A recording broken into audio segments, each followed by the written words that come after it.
Varicose veins కి సరైన చికిత్స కోసం సంప్రదించండి ఎవిస్ హాస్పిటల్. ఇప్పుడు ఎప్పుడైనా జగన్ గారికి చేయాలనుకుంటే మీరు డైరెక్ట్ చేస్తారా? ఫోన్ వాడతారా ఆయన అసలు? అన్నయ్య ఫోన్ వాడరు. వాడరా? అధికారంలో ఉన్నప్పుడు కూడా ఎప్పుడు లేదు, ఏ రోజు కూడా ఫోన్ లేదు. ఆయన ఫోన్ పట్టుకోవడం ఎంతవరకు చూడలేదు. ఎవరు భారతమ్మ కూడా ఫోన్ వాడరు. వాళ్ళ కమ్యూనికేషన్ ఎలా? మన కేఎన్ఆర్ గారు ఉన్నారు కదా, వాళ్ళకి ఫోన్ చేస్తే ఏదైనా అర్జెంట్ విషయం అయితే వాళ్ళు ఇస్తారు ఫోన్. అలాగే భారతమ్మకు కూడా ఒక పిఏ ఉన్నారు. పిఏకి ఫోన్ చేసి మనం ఏం విషయం అని చెప్తే వాళ్ళు చెప్తారు, వెంటనే ఫోన్ లోకి వచ్చేస్తారు. ఇప్పుడు వాళ్ళ అమ్మగారు చేయాలనుకున్నా, ఎవరు చేయాలనుకున్నా వాళ్ళకి చేయాల్సిందే. నెంబరు ఇంట్లో వాళ్ళతోనే ఉంటారు, ఎప్పుడు కూడా పక్కనే ఉంటారు. ఓకే, పక్కనే ఉంటారు, వాళ్ళ దగ్గర ఉంటుంది ఫోన్. కానీ ఫోన్ లేకపోతేనే చాలా సమస్యలు పరిష్కారం దానంతటే అవుతాయి అనిపిస్తుంది ఇప్పుడు చూస్తే.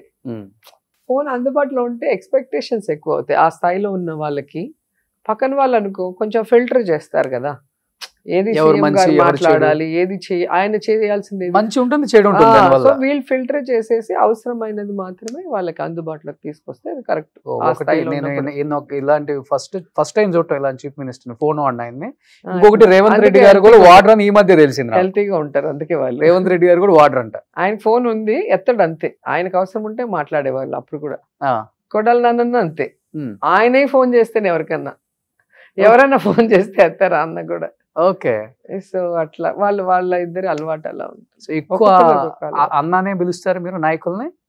కొడాలి నాన్న వాళ్ళు నాకు అప్పటి నుంచి తెలుసు కదా. అంటే నాయకుల్ని ఎక్కువ అందరినీ అన్నాను, అన్నగా ఫీల్ అయిన వాళ్ళని అన్న అంటే. అందరిని ఎందుకు అన్న అంటాను నేను?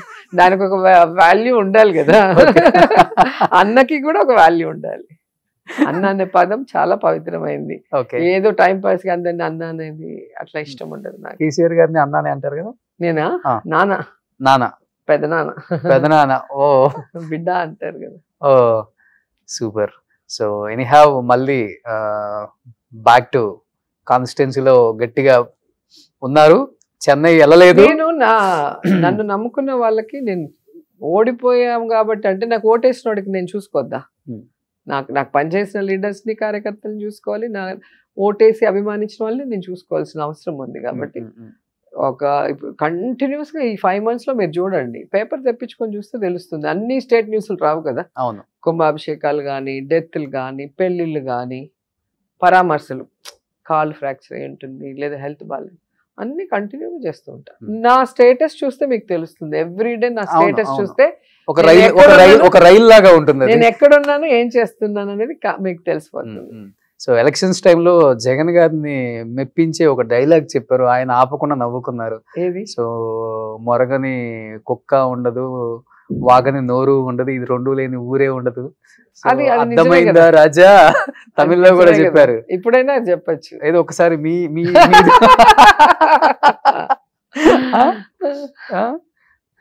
రజనీకాంత్ గారిని ఉద్దేశించి ఆయన డైలాగ్ ఆయనకి ఎందుకు చెప్తాం? ఆయనకు చెప్పింది కదా, ఆ డైలాగ్ చెప్పాను నేను. అట్లా చాలా మంది, బాలకృష్ణ గారి డైలాగ్ చెప్పాను, తర్వాత చిరంజీవి గారి డైలాగ్ చెప్తాము. అది వాళ్ళ డైలాగులు అని కాదు కదా, రైటర్ అవి. అంటే ఎందుకు తమిళ ఇంటర్వ్యూలో అంత బరస్ట్ అయ్యి రజనీకాంత్ గారి గురించి మాట్లాడాల్సి వచ్చింది? నేను చూసాను ఇంటర్వ్యూ, తమిళ ఇంటర్వ్యూ. సో ఒక ఆర్టిస్ట్ గురించి మాట్లాడినప్పుడు మీ వాయిస్ ఇవ్వాలి, మాకు సపోర్ట్ లేకుండా మీరు మా సైడ్ మాట్లాడలేదు, మీ బర్త్డేలకి, మీ ఫెలిసిటేషన్కి మేము డాన్స్లు వేసాం, వీడియోలు పెట్టాం, అలాంటిది మీరు ఒక మంచి మనిషి అని మేము చేసాం కదా, మీరు ఎందుకు మాకు సపోర్ట్ చేయలేదు? ఒక మాట వచ్చినప్పుడు వాళ్ళెవరో బ్లూ ఫిలిమ్స్ ప్రాస్టిట్యూషన్ చేస్తే ఆ వీడియోలు నిజంగా మీడియాకి ఇవ్వండి, రిలీజ్ చేయండి, అప్పుడు మేము ఒప్పుకుంటానని చెప్పేసి మీరు ఒక బరస్ట్ అయ్యి ఒక స్టేట్మెంట్ ఇచ్చారు కదా. తప్పు కాదు కదా. ఇప్పుడు నేనేంటో ఇండస్ట్రీలో అందరికీ తెలుసు. వాడెవడో నా గురించి తప్పుగా మాట్లాడినప్పుడు ఒక ఇండస్ట్రీ పెద్దగా, ఇక్కడ చిరంజీవి గారైనా అక్కడ రజనీకాంత్ గారైనా, ఇప్పుడు వాళ్ళు ఒక ప్రోగ్రామ్ చేసినప్పుడు మేము ఎలా పరిగెత్తి చేస్తాం? మాకు హెడ్ లాగా ఫీల్ అవుతాం. ఇది ఒక కుటుంబం, కళాకారుల కుటుంబం, దీనికి వీళ్ళు హెడ్. మంచి అయినా చెడ్డైనా వాళ్ళకే కదా, మా అందరి తరఫున వాళ్ళే కదా స్టేజ్ మీద కూర్చోబెడతారు. మా అందరి తరఫున మా అందరి గౌరవం వాళ్ళకే కదా ఇస్తున్నాము. అలాంటప్పుడు మాకు ఒక కష్టం వచ్చినా నష్టం వచ్చినా వాళ్ళే చూసుకోవాలి కదా. ఈరోజు పాలిటిక్స్లో లేకపోయినా మీనా కానీ, రమ్యకృష్ణ కానీ, రాధిక గారు కానీ, ఖుష్బు కానీ, ఖుష్బు వేరే పార్టీలో ఉన్నా కూడా ఒక విమెన్గా, ఒక ఆర్టిస్ట్గా నాకు సపోర్ట్ చేశారు. మరి మీరు ఎందుకు చేయలేదు? మీ పిల్లల పెళ్ళిళ్ళు పిలిచినా పరిగెత్తి వస్తాం, మీ బర్త్డే అంటే అందరం వీడియోలు ఇస్తాం. మీరు నడిగర సంఘం షో చేస్తాం కదా, మనీ కలెక్ట్ చేసి బిల్డింగ్ ఆర్టిస్టుల కోసం కట్టారు, మేమేం దాంట్లో ఉండం కదా. అయినా మేము ఎందుకు వచ్చి ఫ్రీగా చేసాం ఆ రోజు అంత టాప్ పొజిషన్స్లో ఉన్నప్పుడు. ఇది మన కుటుంబం, మనమందరం ఒకటిగా ఉండాలి అనే కదా ఆ రోజు చేసాం. మరి మాకంటూ ఒక కష్టం వచ్చినప్పుడు మాట్లాడటానికి ఆయనకి మనసు రాలేదు. అదే చంద్రబాబు నాయుడు కోసం మాత్రం మాట్లాడమంటే ఎన్టీఆర్ గారి 100 సంవత్సరాల ఫంక్షన్లో ఎన్టీఆర్ని పొగడకుండా ఎన్ని పొగిడినప్పుడు మాకు బాధ ఉంటుంది. సో నేను చెప్పడం జరిగింది, దాన్ని బరెస్ట్ అవ్వటం కాదు. ఎవరో ఒకరు మాట్లాడాలి కదా, ఎవరు మాట్లాడకుండా ఉంటే ఎట్లాగో తెలుసు, వాళ్ళకైనా తెలియాలి కదా. నెక్స్ట్ ఇంకెవరికైనా జరిగినప్పుడు ఓహో మన రెస్పాన్సిబిలిటీ ఇండస్ట్రీలో ఒకరికి అయినప్పుడు మనం మాట్లాడిపోతే వాళ్ళు ఫీల్ అవుతారు అనేది వాళ్ళకి తెలియాలి.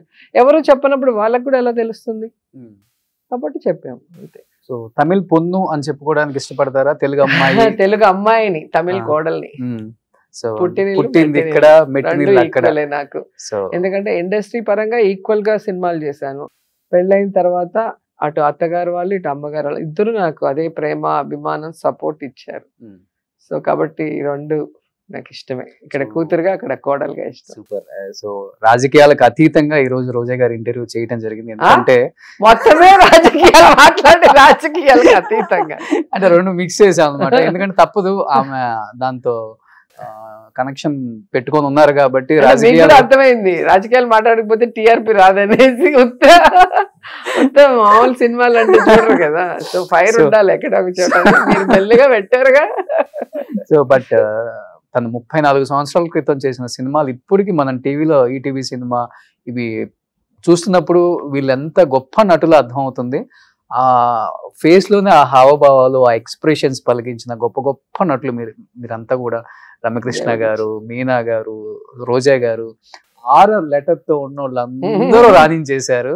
సో ఎక్కడికో వెళ్ళారు, టాప్ పొజిషన్కి వచ్చారు. ఇప్పటికీ ఇండస్ట్రీలో మీకు అండ్ బయట ప్రేక్షకుల్లో ఒక ప్లేస్ అయితే ఉంది వాళ్ళ మనసుల్లో. మా మా మా మా మేము ఎంతగానో ప్రేమించిన గొప్ప గొప్ప నటీ మంది వీళ్ళంతా అని. బట్ ఆ ప్రేమని మటుకు ఎవ్వరు కూడా చేయలేరు, అసలు అవ్వదు కూడా అది. సో టీవీల వల్ల మా సినిమాలు మళ్ళీ రిపీటెడ్ గా రావటం వల్ల ప్రజల్లో మేము ఇంకూ కూడా అలా వాళ్ళ మనసుల్లో నిలిచిపోయాం. అవును, ఇప్పటికీ ఒక సాంగ్ పెడితే ఆమె ఫేస్ లో ఎన్ని ఇలా చాలా ఇష్టమైన పని డాన్స్ చేయటం అనేది. ఒక పాట వేస్తే ఎంత ఇష్టమో తెలియకుండా కాళ్ళు చేతులు ఆడుతుంటాయి.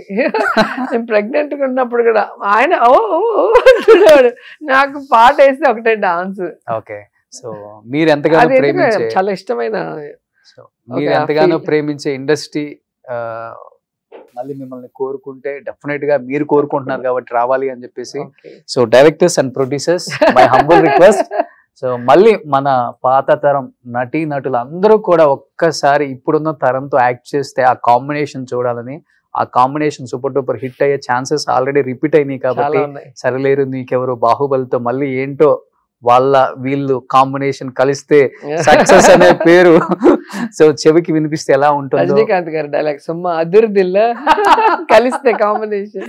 సో ఆ కాంబినేషన్ మళ్ళీ కలవాలని మనస్ఫూర్తిగా రోజా గారిని మంచి మంచి క్యారెక్టర్స్ కి మనం ఉపయోగించుకుంటే ఆమెకిచ్చే గౌరవం ఆ సినిమాలో మనకు కనపడుతుంది స్క్రీన్ మీద.